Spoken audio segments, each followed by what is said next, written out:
Real Madrid au-delà mu nekk club sportif c'est un club médiatique mais aussi très politique.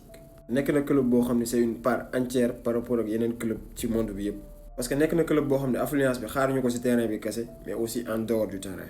ce qui a été le mot d'ordre de Florentino Pérez depuis que ñu élire ko à la présidence du club mooy regrouper le maximum de stars chaque année. gis nañ ko ak les Galactiques début des années 2000 Ronaldo, Figo, Beckham, Zidane, Roberto Carlos. Il y a pas mal de stars qui étaient regroupées juste pour une équipe. Cette époque bi Florentino Pérez dafa bëggoon attirer affluence du club le plus médiatisé du monde. lépp daje woon pour que équipe Real boobu marque une empreinte européenne en dehors du terrain mais aussi sur le terrain. certes jot nañoo jël Ligue des Champions 2002 mais après le déséquilibre daf leen topp parce que football du star kese. benn joueur moo quitté club bi et tout a basculé muy Claude Makélélé parce que c'était pas une star. Pérez dafa dem ba samp idéologie club bi mooy bu ñuy jënd joueur day nekk joueur bu pare ñor xomb. depuis qu'il a été élu ba mu nekk fi tey loolu la mos a doxee. ensuite mu amaat beneen deuxième vague galactique Cristiano, Kaka, Benzema, Xabi Alonso, Mesut Ozil tout pour regrouper que ni c'est toujours une équipe de stars.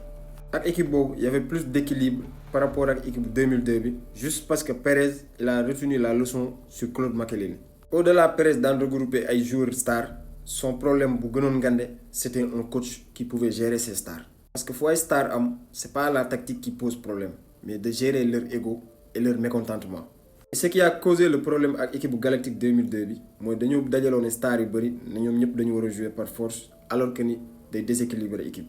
mais la chance bi Pérez am en 2010 mooy dafa dem jëli beneen coach boo xam ni c'est une star muy José Mourinho. Mourinho était déjà une star avant mu ñëw Real Madrid parce que jël na Ligue des Champions ak Inter et que boobu aussi il avait de la cote.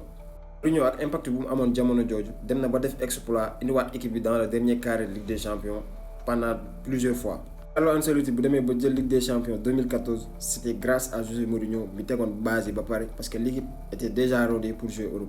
Il y a eu beaucoup de succès derrière ak attaque bu BBC bi ak milieu terrain bu performant Toni Kroos, Modric. Dans la défense, Ramos, Pepe, c'était des joueurs assez expérimentés. Et Carlo Ancelotti aussi amoon na pouvoir gérer ay stars ak seeni ego.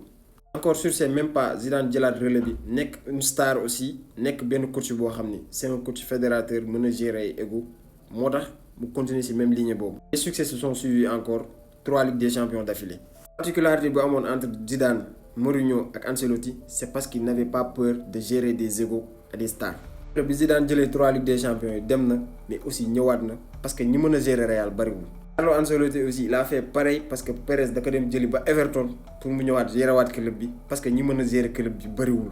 ensuite on est reparti avec des Galactiques mais sans coach bu leen mën a gérer. Pour moi le réel problème actuellement du Real Madrid c'est pas les joueurs mais un gars qui peut gérer les joueurs.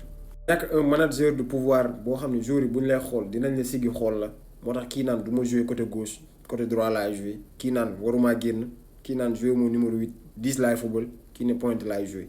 autrement dit y a le désordre et que joueurs yi tey pour ñu nekk dans l'ordre faut que ñu am benn coach boo xam ni ce serait à la hauteur des joueurs comme des stars comme eux.